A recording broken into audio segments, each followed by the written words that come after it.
Knowledge deep hour চেনেলটোলৈ আপোনালোকক স্বাগতম জনাইছোঁ আৰু আজিৰ ভিডিঅ'টি আৰম্ভ কৰিবলৈ ওলাইছোঁ।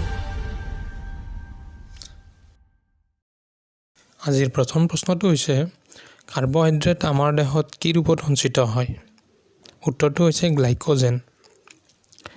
দ্বিতীয় প্ৰশ্নটো হৈছে জুই জ্বলিবলৈ কোনটো গেছৰ দৰকাৰ? উত্তৰ অক্সিজেন। ইয়াৰে পিছৰ প্ৰশ্নটো হৈছে পৃথিৱীৰ প্ৰথম কৃত্ৰিম উপগ্ৰহটোৰ নাম কি? উত্তৰ স্পুটনিক 1। আৰু এই স্পুটনিক 1 উপগ্ৰহটো 4 অক্টোবৰ 1957 চনত সন্ধিয়া 7:28 বজাত উৎক্ষেপণ কৰা হৈছিল। ইয়াৰে পিছৰ প্ৰশ্নটো হৈছে সৌৰজগতৰ আটাইতকৈ ঠাণ্ডা গ্ৰহটোৰ নাম কি? গ্ৰহটো হৈছে ইউৰেনাছ। আৰু ইউৰেনাছৰ উষ্ণতা হৈছে -224 ডিগ্ৰী চেলছিয়াছ।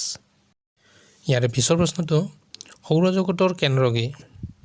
সৌৰজগতৰ কেন্দ্ৰ সূৰ্য।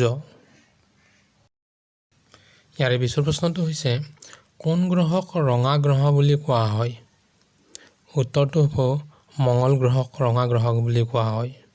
ইয়াৰে পিছৰ প্ৰশ্নটো হৈছে প্ৰথম প্ৰাণী কঢ়িয়াই নিয়া মহাকাশযানখনৰ নাম কি আছিল? উত্তৰটো স্পুটনিক 2। 3 নৱেম্বৰ 1957 চনত এই মহাকাশযানখন উৎক্ষেপণ কৰা হৈছিল। আৰু এই মহাকাশযানখনত লৈ যোৱা প্ৰাণীটো আছিল এটা কুকুৰ। আৰু সেই কুকুৰটোৰ নাম আছিল লাইকা।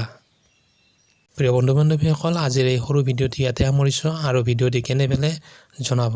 লগতে ভিডিঅ'টি লাইক আৰু শ্বেয়াৰ কৰিবলৈ নাপাহৰিব। ধন্যবাদ।